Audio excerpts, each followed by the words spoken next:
Lamento mucho no poder estar físicamente presente en Madrid estos 2 días.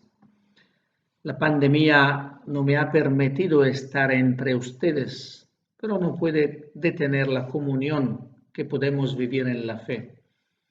Ni siquiera la pandemia puede separarnos de Cristo. Por eso nos sentimos aunque a distancia en plena comunión, absolutamente. En estos 2 días me gustaría empezar con vosotros un recorrido que luego podréis continuar con vuestros responsables en los próximos meses. Ahora vivimos un momento de siembra que tal vez no dé frutos de inmediato, como en toda siembra. Solo habrá frutos si se consigue cuidar, acompañar y cultivar lo que comience aquí en estos 2 días. El Papa Francisco a este respecto nos ha repetido de muchas maneras que dar prioridad al tiempo significa ocuparse de iniciar procesos, más que de poseer espacios. Nos esforzamos por tomar en serio esta afirmación, creando procesos de crecimiento en nuestras realidades eclesiales. Los puestos que ocuparemos se liberarán tarde o temprano y quedarán vacíos, pero los caminos que iniciemos continuarán incluso sin nosotros. Es importante esta afirmación. El sínodo sobre los jóvenes también debe ser entendido, en mi opinión, como una gran siembra. Por eso he querido comenzar nuestro encuentro dejando la palabra al protagonista de la pastoral, el Señor Jesús. La parábola del sembrador es una parábola madre, porque ofrece la referencia central para entender todas las demás parábolas, es decir, la acción y el pensamiento de Jesús. De hecho, él mismo dice a los suyos que si no entienden el significado profundo de esta parábola, no podrán entender todas las demás parábolas. Dice el Señor, si no entendéis esta parábola, ¿cómo vais a entender las demás parábolas? ¿Y cuál es el sentido profundo de esta parábola? Si prestáis atención, el que siembra tiene dos características muy evidentes. Es generoso y es desinteresado. Generoso porque no hace cálculos, sino que siembra abundantemente por todas partes. En cierto modo, desperdiciando la semilla incluso donde con lógica no debería ser arrojada. Desinteresado porque deja que la semilla siga su curso, simplemente la confía en la tierra, con generosidad, sin preocuparse más por su destino. El Evangelio es la buena noticia de Dios confiada a nuestra libertad, a nuestra conciencia, a nuestra existencia. A un cierto punto Dios dice, ahora os toca a ti, ahora toca a vosotros, ahora toca a ustedes. La semilla cae en la tierra y la tierra está llamada a hacer su parte, es decir, a crear las condiciones para que la semilla crezca, brote y dé fruto. El sínodo sobre los jóvenes fue una siembra tan abundante como desinteresada. Dios ahora confía en nosotros, en nuestra capacidad para acoger lo que se sembró. Nos toca a nosotros, le toca a cada iglesia local ponerse en acción, manifestarse como buena tierra para eso que se ha sembrado. Dicho de otro modo, el sínodo que se ha realizado a nivel de Iglesia Universal sin una acogida en la iglesia local es similar a una semilla arrojada en tierra estéril. Está destinado a morir sin dar fruto. Todos vosotros sabéis, como agentes de pastoral juvenil, educadores, hombres y mujeres consagrados y laicos, lo que pasó del 2016 al 2019. El Papa, después de amplia consulta, convocó el 6 de octubre de 2016 un sínodo sobre los jóvenes con el tema Jóvenes, Fe y Discernimiento Vocacional. El camino sinodal fue muy articulado, profundo y fructífero y se relanzó el 25 de marzo de 2019 con la publicación de la exhortación Christus Vivit. Estamos hablando de un percurso largo y articulado que duró unos 2 años y medio, con muchos momentos de encuentro e intercambio y que produjo 3 documentos importantes. El documento preparatorio, el instrumentum laboris y el documento final. Pues nosotros queremos seguir esta misma lógica generativa. A este gran acontecimiento de la Iglesia Universal se ha sumado en los últimos meses la pandemia. Comenzó a principios del 2020 y aún no nos ha abandonado, desfortunadamente. Una nueva experiencia en nuestro contexto globalizado. Podemos decir que a partir de aquí hemos vivido varias experiencias. Por un lado, una experiencia de soledad y sufrimiento. Y también hemos entrado en contacto con la realidad de la muerte. Por otro lado, una experiencia de solidaridad y de compartir, porque nos hemos sentido en la misma barca, partícipes de un destino común, de una humanidad común. No sabemos si esta experiencia en su conjunto nos mejorará o nos empeorará. Lo cierto es que no podrá dejarnos indiferentes. Cada nueva dinámica de vida desafía nuestra libertad y nos pide que nos posicionemos. Luego queda, desde el punto de vista teológico, la gran pregunta de qué es lo que Dios nos quiere decir por en medio de esta pandemia. Porque si creemos, yo estoy más que seguro de ello, que Dios nos habla a través de los hechos y de la historia, no podemos pensar que este acontecimiento global no tenga nada que decir a nuestra forma de ser, de pensar y de vivir. Dios habla de muchas maneras y pide nuestra atención y reflexión para ser escuchado. En la pastoral en general y en la pastoral juvenil en particular, hemos vivido la experiencia de la distancia y de la separación. Hemos perdido la cercanía con los jóvenes y con todos los fieles. En primer lugar, nos hemos dado cuenta de que la cercanía es la primera condición para ser pastoral. Es realmente la condición que posibilita toda la acción pastoral.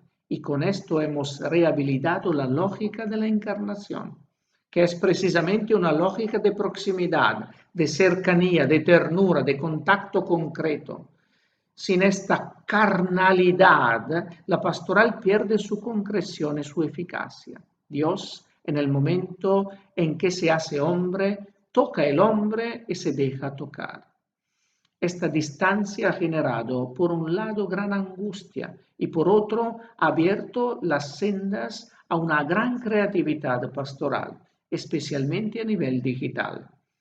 Se han hecho muchas cosas inéditas de las que hemos adquirido experiencia, que luego deben ser revisadas con sentido crítico y volver a calibrarlas pastoralmente. La Iglesia en su conjunto ha buscado nuevas formas de llevar la luz del Evangelio al corazón de los hombres. A veces hemos de admitirlo también con medios y modos no siempre adecuados, que nos han hecho ser conscientes de lo fuera de onda que estábamos de la vida real de las personas y de cuánta distancia había entre nosotros y los jóvenes. Pero fue realmente interesante que todos, de una forma u otra, mantuvieran viva su pasión pastoral. Después de estas dos premisas, sul sínodo e sulla pandemia, trataré de lanzar 10 pequeñas pero significativas semillas que recogí del recorrido sinodal y de mi elaboración personal de este camino que me ha hecho crecer como hombre, como consagrado salesiano y como sacerdote. Son 10 puntos de no retorno para poder pensar, planificar y llevar a cabo la pastoral juvenil hoy en día. La convicción que me guía es esta. Después del sínodo hay algunos puntos claves que no permiten una vuelta atrás sin traicionar las expectativas de Dios, que se escucharon a través de la presencia y la palabra de los jóvenes. Antes de partir se requiere una pequeña pero importante nota introductoria a los 10 puntos. Ninguno de los siguientes 10 puntos se centra directamente en el tema del acompañamiento. Estoy convencido, de hecho, de que el acompañamiento es el tema transversal de todo el camino sinodal, cuya referencia bíblica fundamental es la de los discípulos de Emaús, que es claramente la narración de un camino hecho juntos. Creo que cada uno de los 10 puntos que siguen habla del acompañamiento desde un punto de vista diferente cada vez. De hecho, estoy convencido de que el concepto de acompañamiento es por su propia naturaleza polifacético, poliédrico, y que por lo tanto es normal pensar que acompañamiento se dice en muchos modos. Y que para empezar podemos decir que el origen del término acompañar remite al pan partido y compartido, con toda la riqueza simbólica y humana y sacramental de esa remisión. Si nos damos cuenta, está también la elección del Papa Francisco. Ninguno de los 9 capítulos de Christus Vivit está dedicado directamente, explícitamente al tema del acompañamiento, por la sencilla razón de que toda la exhortación apostólica trata de diversas maneras este tema decisivo para la Iglesia de hoy.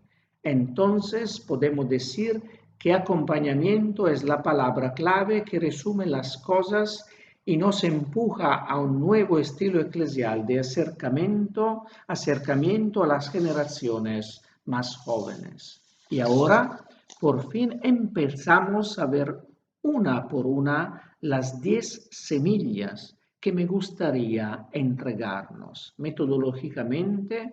Después, cada uno de punto, plantaré una precisa pregunta que nos va a hacer falta después para el trabajo de intercambio en los grupos. Esto es el segundo vídeo. Los 10 semillas. El primero, los semillas de la escucha. La existencia de los jóvenes es una llamada de Dios.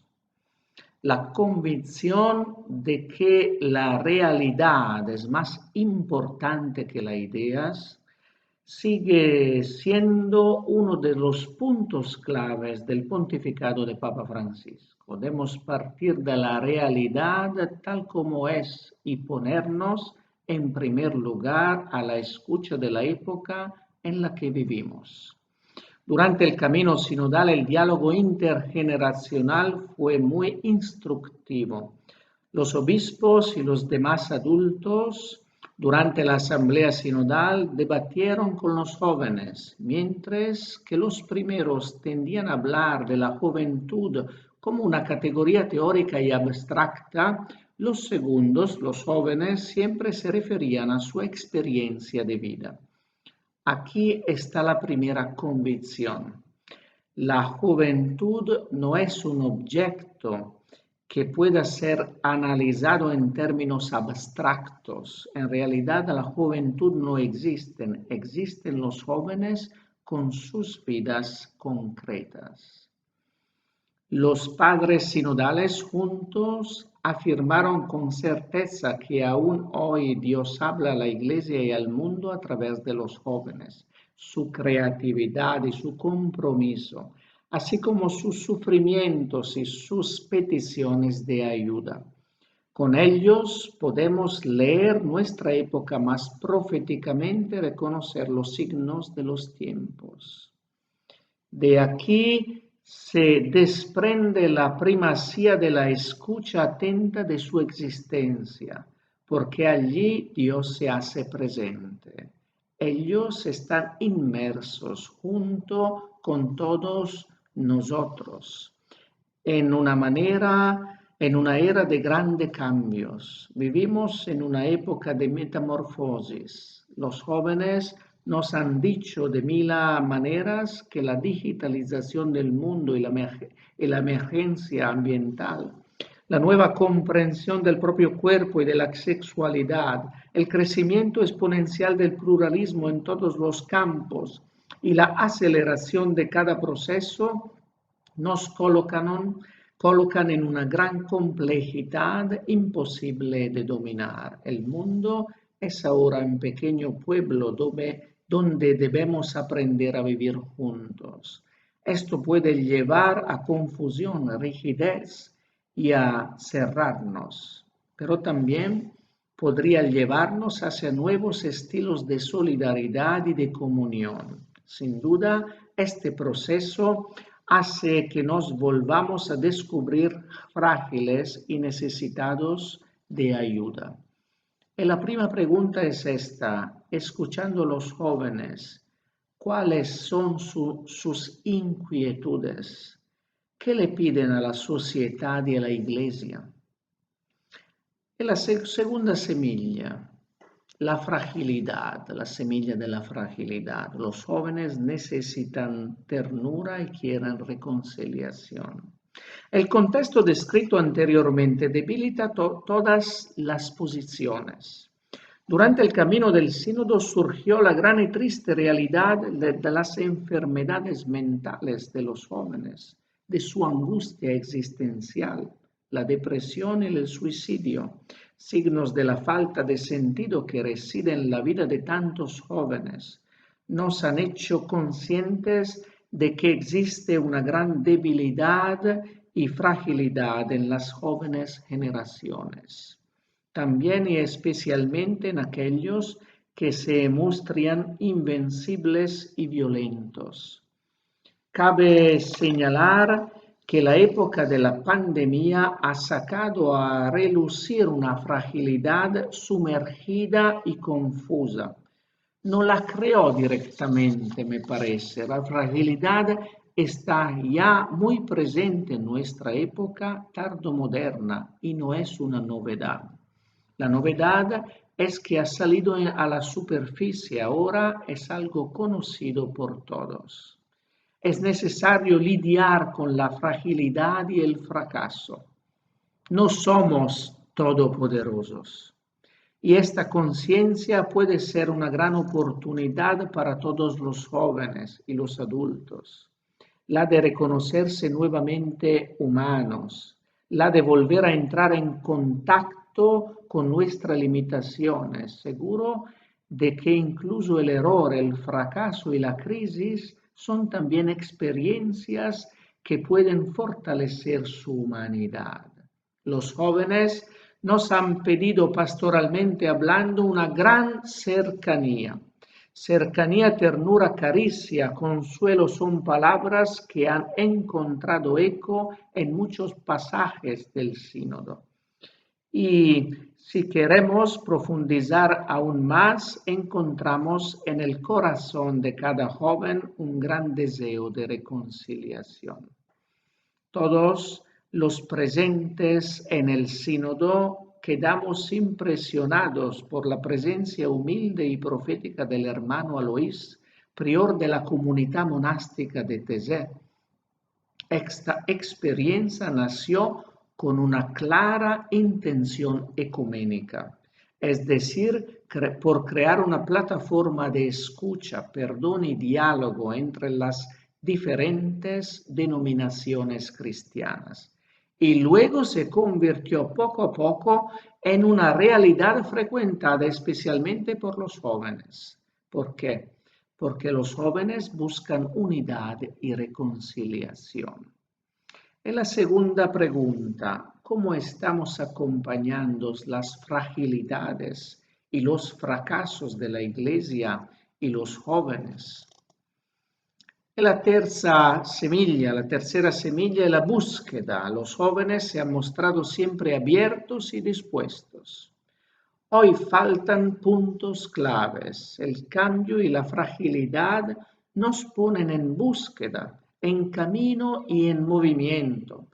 Esta es una gran posibilidad para nuestro trabajo personal, pastoral.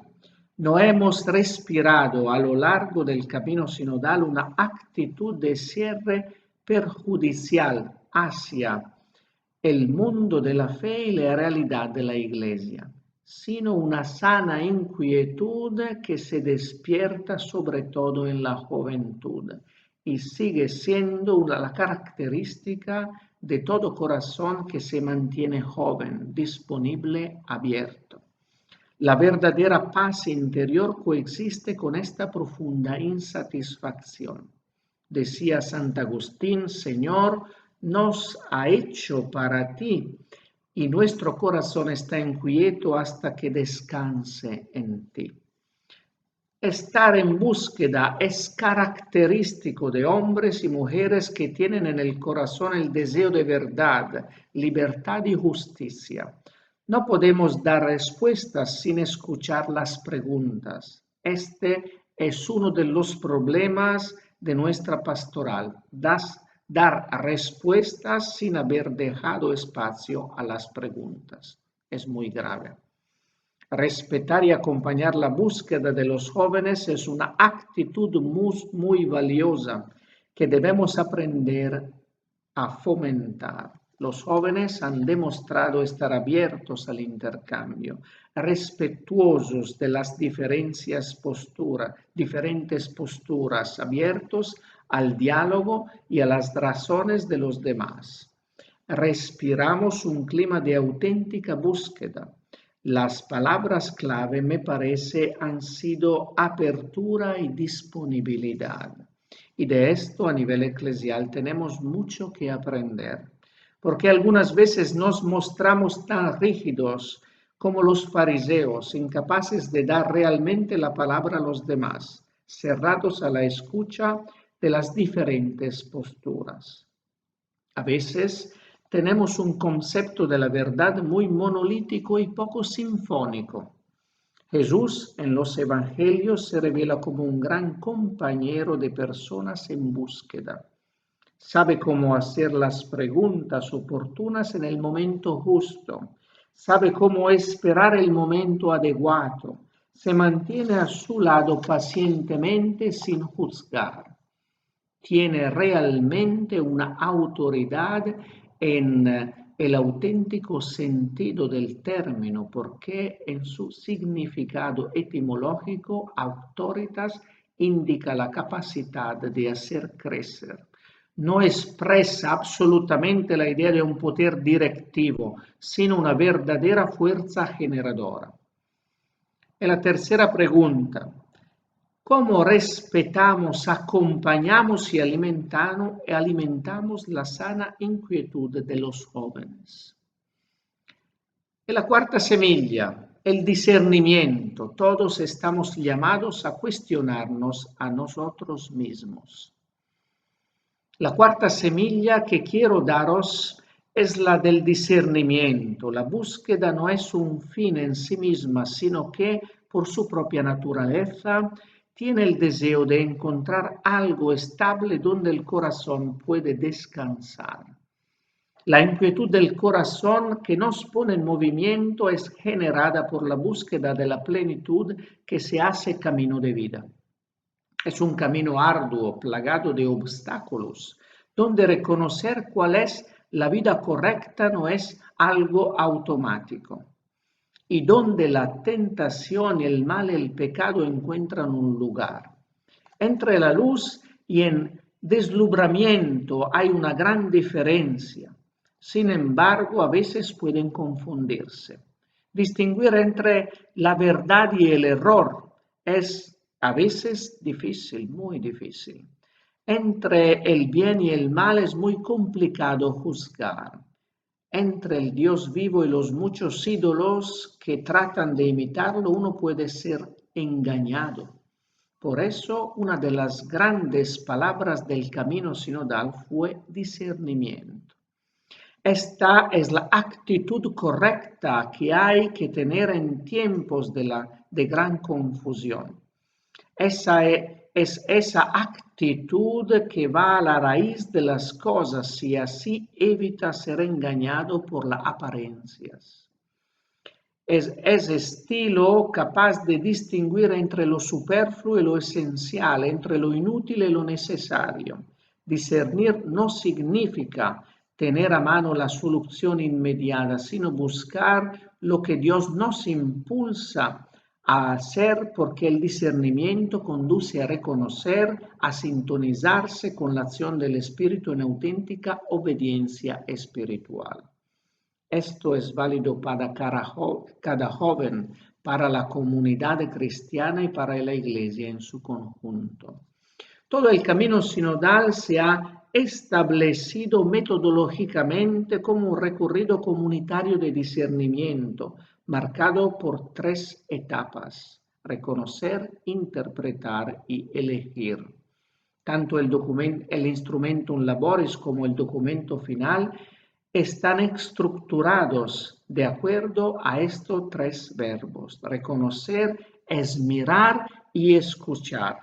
Se trata de entender no solo intelectualmente, sino sobre todo con un corazón capaz de compasión evangélica.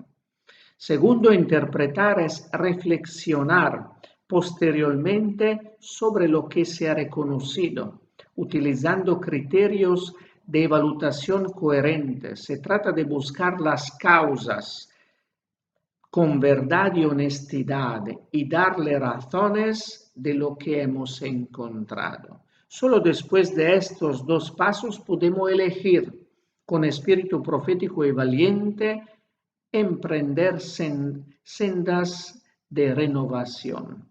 Y la cuarta pregunta es esta: ¿cómo vivimos en nuestros ambientes pastorales, los procesos de discernimiento abiertos a la acción del Espíritu? La quinta semilla, el anuncio. Estamos llamados a compartir la alegría del Evangelio. Cuando se discierne según el Espíritu, hemos dicho, se llega a lo esencial. Y al final del camino sinodal, el Papa Francisco comprendió lo esencial de la fe. Más allá de cualquier circunstancia, él los dice: a todos los jóvenes quiero anunciarles lo más importante, lo primero, eso que nunca se debería callar. Es un anuncio que incluye 3 grandes verdades que todos necesitamos escuchar siempre, una y otra vez. ¿Y cuáles son estas 3 verdades? Primera, Dios te ama. Segunda, Cristo por amor se entregó hasta el final para salvarte. Tercera, Él vive. Christus vivit. Aquí está el primer, único y principal anuncio expresado en forma directa. Todo el capítulo 4 de Christus Vivit anuncia con claridad estas 3 verdades a todos los jóvenes. Los jóvenes tienen necesidad de la verdad, son buscadores de la verdad. A través del discernimiento deben entrar en contacto con la verdad. No se conforman con sucedáneos de la verdad, y cuando sucede que los alejamos de esta perspectiva, nos desprecian. Tienen derecho a que les anuncie a Jesucristo como camino, verdad y vida. Es evidente que esta perspectiva, en honor a la verdad muy ecuménica, parece ser la consecuencia lógica del giro querigmático y misionero que el Papa Francisco está imprimiendo a la Iglesia. No hay libertad sin verdad, y no hay libertad ni verdad sin escuchar la palabra y sin seguir el Señor. Si permanecéis en mi palabra, seréis verdaderamente mis discípulos. Conoceréis la verdad y la verdad os hará libres. Aquí se abre un gran capítulo de la catequesis para y con los jóvenes. El Directorio para la Catequesis, recientemente republicado, contiene declaraciones contundentes sobre el vínculo entre pastoral juvenil y catequesis. La catequesis en el mundo de la juventud requiere siempre renovarse, fortalecerse y realizarse en el contexto más amplio de la pastoral juvenil. Debe caracterizarse por dinámicas pastorales y relaciones de escucha, reciprocidad, corresponsabilidad y reconocimiento del protagonismo juvenil. Y la quinta pregunta es: ¿qué lugar ocupa el primer principal y único anuncio en nuestra propuesta de pastoral juvenil? Esto es el tercer vídeo. La sexta semilla es la semilla de la espiritualidad. Los jóvenes deben ser acompañados hacia una sólida amistad con Jesús. En el centro de Christus Vivit hay una pregunta para mí formidable. ¿Cómo podemos vivir la juventud cuando nos dejamos iluminar y transformar por el gran anuncio del Evangelio? Plantea entre interrogantes la cuestión de la vida y de la espiritualidad cristiana. Y en el sínodo hablamos mucho de espiritualidad. Los jóvenes nos preguntaron sobre la calidad de nuestra liturgia, que muchos de ellos consideran como la primera escuela de la fe. Nos dijeron de manera un tanto provocativa que los cristianos profesan un Dios vivo, pero a pesar de ello encontramos celebraciones y comunidades que parecen muertas. Desafiaron a nuestra pastoral juvenil, que a menudo se desarrolla con muestras de gran actividad y eventos muy ruidosos, sobre temas mucho más importantes: el silencio, la oración y la contemplación, al mostrar estima y atracción por la vida contemplativa. En un mundo dominado por el bombardeo ininterrumpido de los medios de comunicación, nos piden que les acompañemos a través de las experiencias espiritualidades de calidad, que les ayudemos a disfrutar de la amistad personal con Jesús, el afecto de la fe, el contacto profundo con la palabra de Dios. Pensad en el tiempo que pasamos solos en casa en la pandemia. Fue un tiempo de desierto, pero sabemos que por la Biblia, que el desierto es el lugar del encuentro íntimo con Dios, que dice a Israel: la llevaré al desierto y hablaré a su corazón. Alguno, según los datos de que disponemos, se preguntó sobre la presencia y la ausencia de Dios, sobre el sentido de la vida y la realidad de la muerte. Hemos entrado en contacto con una perspectiva de eternidad, superando el presentismo de nuestro tiempo. Entrar en caminos de espiritualidad significa saber redescubrir la senda de la belleza en la pastoral juvenil, abriendo resquicios de trascendencia en un mundo que con demasiada frecuencia nos empuja a encerrarnos por un marco de sentido inmanente.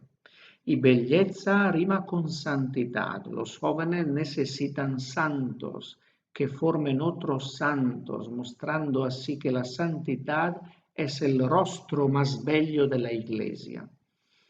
Y la pregunta de esta semilla es: ¿qué experiencias ofrecemos a los jóvenes para fortalecer su amistad con el Señor Jesús?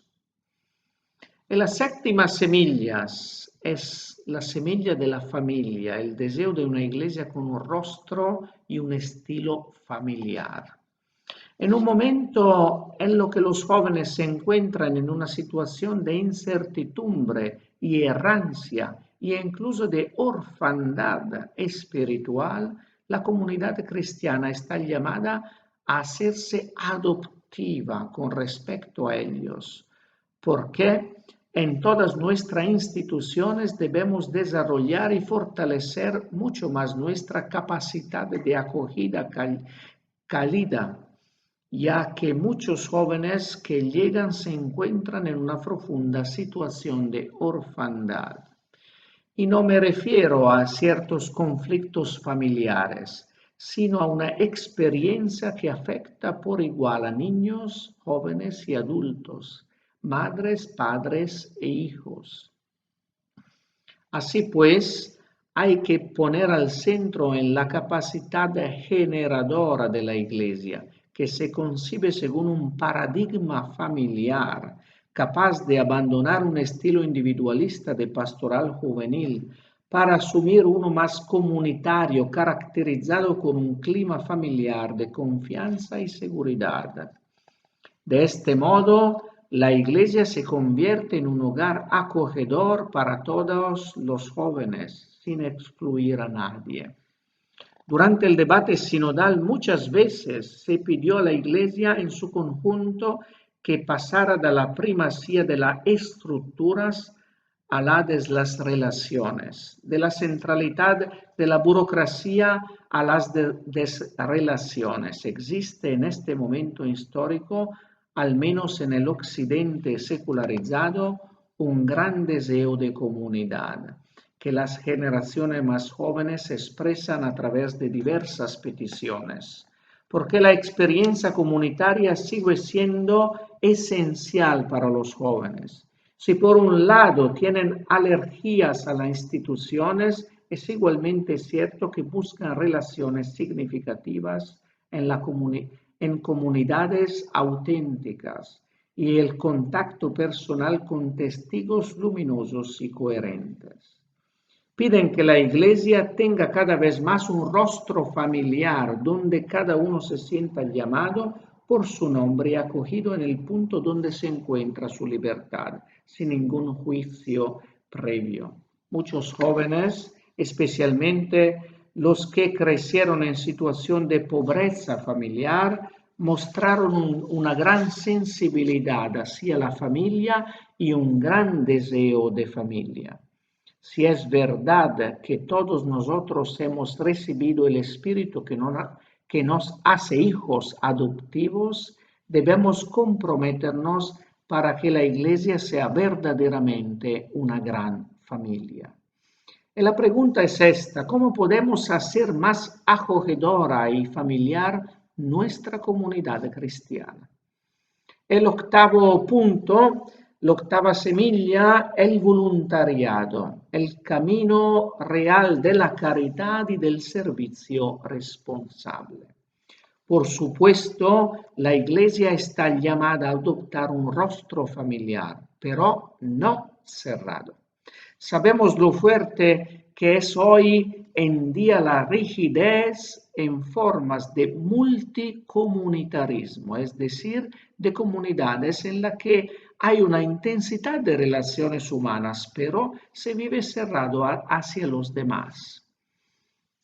Comunidades que están una al lado de la otra, sin contagiarse, sin entrar en contacto, sin relaciones significativas, sin ningún intercambio de dones.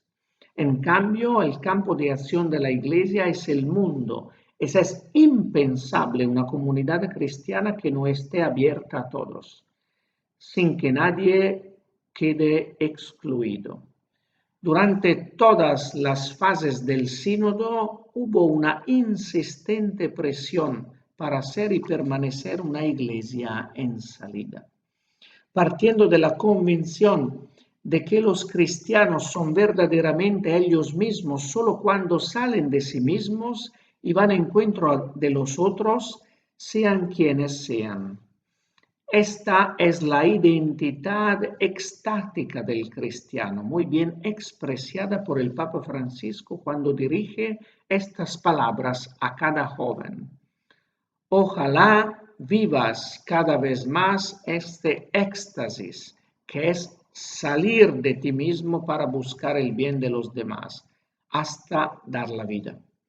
Esta posición la de lleno con uno de los grandes fenómenos de nuestro tiempo que tienen muchas veces como protagonista a los jóvenes, el del voluntariado, el del compromiso caritativo, el del servicio a los más pequeños y pobres.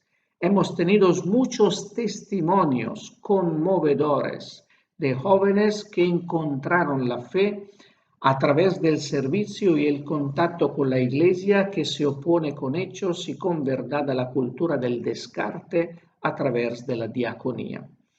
Es precisamente aquí donde se encuentran dos grandes polaridades que caracterizaron el camino sinodal: el servicio generoso y el discernimiento vocacional. Haya una inclusión mutua, una inclusión recíproca. La escuela del servicio es adecuada para discernir la vocación, precisamente porque habla a través de la voz y el rostro de los pequeños y de los pobres. De hecho, se identifica con ellos porque todo lo que hicisteis a uno de estos mis hermanos más pequeños, a mí me lo hicisteis.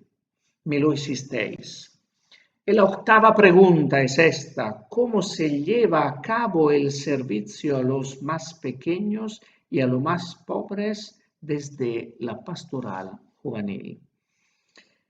El nono es la vocación, la semilla de la vocación. Los jóvenes son amados personalmente y llamados por su nombre por Dios. El tema del sínodo, tal como lo aprobamos al principio, nos pareció problemático. Los jóvenes, la fe y el discernimiento vocacional. Nos preguntamos, este tema, ¿qué esto así, puesto así, es un cortocircuito o una profecía? Nos pide que nos ocupemos de todos los jóvenes y al mismo tiempo nos empuja al discernimiento vocacional. En el imaginario eclesial común, al menos en el católico, en Italia ciertamente, cuando hablamos de vocación nos referimos casi exclusivamente a las así llamadas vocaciones de especial consagración, el ministerio ordinado y la vida consagrada, excluyendo casi siempre la vida matrimonial y el mundo del trabajo. Durante distintos momentos del sínodo descubrimos que en la base de la identidad humana y cristiana se encuentra el hecho de ser amados y llamados. Amados y llamados. Vimos que la cuestión vocacional es la gran cuestión de la identidad y que la vocación es directamente la donación de un sentido, de una finalidad a la existencia.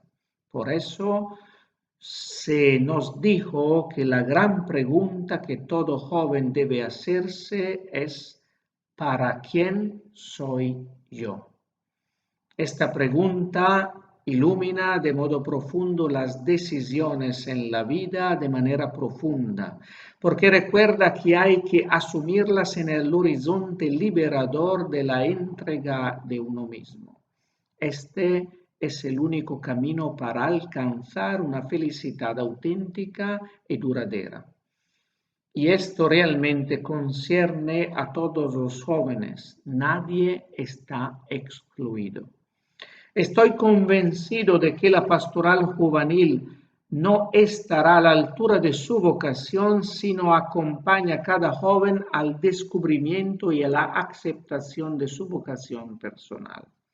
Entrar en el mundo de la propia vocación significa captar el sentido profundo de la propia existencia, ayudando así a cada joven a entrar en contacto con la gran realidad para la que yo soy una misión en esta tierra y para eso estoy en este mundo. Por eso, cada vez más importante que la catequesis se lleve a cabo dentro de la pastoral juvenil y con una fuerte connotación educativa y vocacional, così dice el directorio nuevo para la catequesis. Y la pregunta es esta: ¿nos sentimos cualificados como agentes pastorales para acompañar a los jóvenes en su discernimiento vocacional? Una pregunta muy fuerte. El último, más importante semilla de los sínodos es la sinodalidad. Dios y los jóvenes están unidos por un gran deseo común, el deseo de sinodalidad. La unidad expresada anteriormente entre vocación y misión está claramente orientada a la comunión. Y debo decir que el camino sinodal nos ha reservado una gran sorpresa que al principio no era ni siquiera imaginable, pero que se impulsó durante la asamblea sinodal como inspiración compartida y acogida. En el Instrumentum Laboris se planteó la pregunta fundamental sobre cuál forma de iglesia era la apropiada para los jóvenes de hoy. ¿Cuál forma de iglesia? Era una pregunta abierta a la que nadie había dado una respuesta clara. Las direcciones generales iban siempre hacia un hacer algo para los jóvenes dentro de la lista de las diferentes prioridades de acción. Muchos presionaban para que la Iglesia hiciera una opción preferencial por los jóvenes, la Iglesia latinoamericana en particular. Pero las palabras de los jóvenes nos descolocaron. No nos pidieron como primera cosa que hiciéramos algo por ellos, sino que antes que nada nos pidieron que nos pusiéramos en camino con ellos. Nos invitaron a una verdadera conversión de hacer para a estar con. Es una revolución copernicana, en mi parecer. Y los jóvenes fueron escuchados, no solo porque en el documento final del sínodo esta petición suya fue tomada en serio y desarrollada con amplitud, sino también porque descubrimos que este es el gran deseo de Dios para su iglesia. El camino de la sinodalidad es el camino que Dios espera de la iglesia del tercer milenio.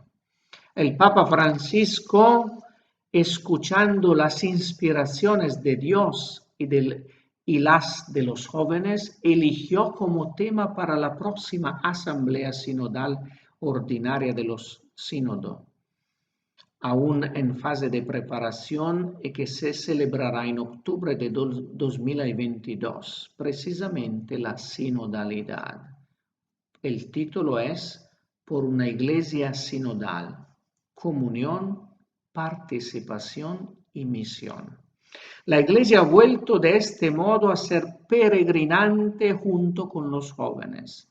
Estoy convencido de que la fidelidad a esta gran inspiración traerá indudables progresos, en primer lugar, en el ámbito ecuménico e interreligioso.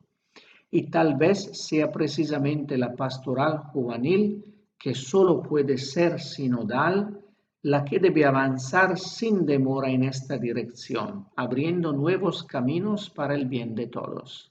En el fondo, el giro sinodal de la Iglesia no es otra cosa que el intento de encontrarnos sobre la base de lo que nos une en lugar de lo que nos divide. Y si nos comprometemos a mirarnos con honestidad, debemos admitir que son muchas más las cosas que nos unen que las cosas que nos dividen.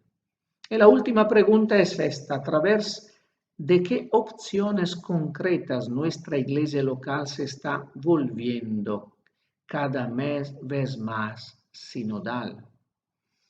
Y arribo a la conclusión. Empezamos leyendo la parábola del sembrador, madre de todas las parábolas. Y os he dejado solo 10 semillas de las muchas que sembraron durante el sínodo sobre los jóvenes.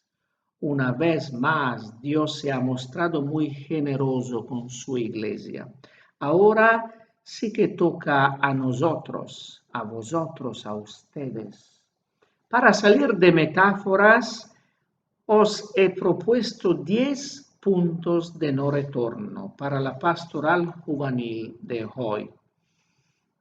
En mi opinión, ya no es posible planificar la pastoral juvenil sin tener en cuenta estos puntos, tanto individualmente como en conjunto.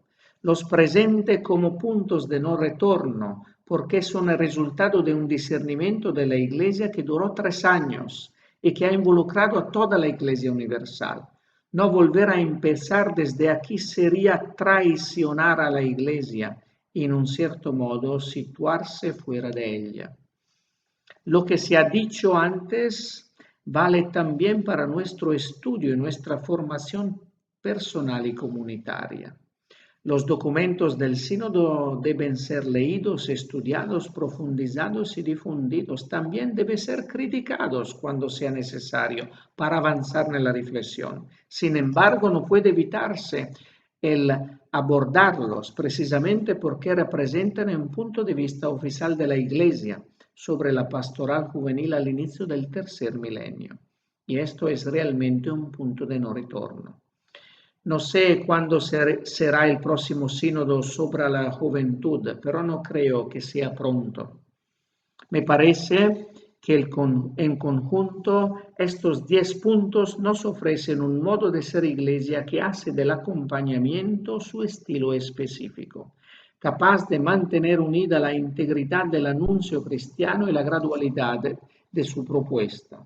En efecto, estoy convencido de que la pastoral juvenil solo puede prosperar si piensa en la evangelización y en la educación en términos de inclusión recíproca, ya que hoy más que nunca estamos llamados a actuar según el principio de evangelizar educando y educar evangelizando. Por lo tanto, estamos llamados a abrazar una idea de iglesia y ministerio que necesita ser repensada de acuerdo a la forma dinámica y compleja del poliedro. De hecho, como dice el Papa Francisco, el modelo no es la esfera, que no es superior a las partes, donde cada punto es equidistante del centro y no hay diferencia entre un punto y otro. El modelo es el poliedro, que refleja la confluencia de todas las parcialidades que en él conservan su originalidad. El poliedro, compuesto de varias partes que nunca se pueden reducir una a otras, no se puede simplificar, sino debe mantenerse en toda su rica diversidad interna. Esto es aún más cierto en el caso de la pastoral juvenil, que también debe ser concebida y realizada de modo multiforme, no por lo tanto dentro de un esquema completo, perfecto, racional y gestionable, sino partiendo de una dinámica siempre abierta a la acción del Espíritu Santo, que es el auténtico protagonista de la misión pastoral de la Iglesia. Además, como sabemos, el Espíritu del Señor nos sorprende cada vez. No crea unidad a hacernos a todos iguales, sino que nos impulsa a integrar nuestras diferencias y así entrar en ese misterio de comunión que es Dios mismo.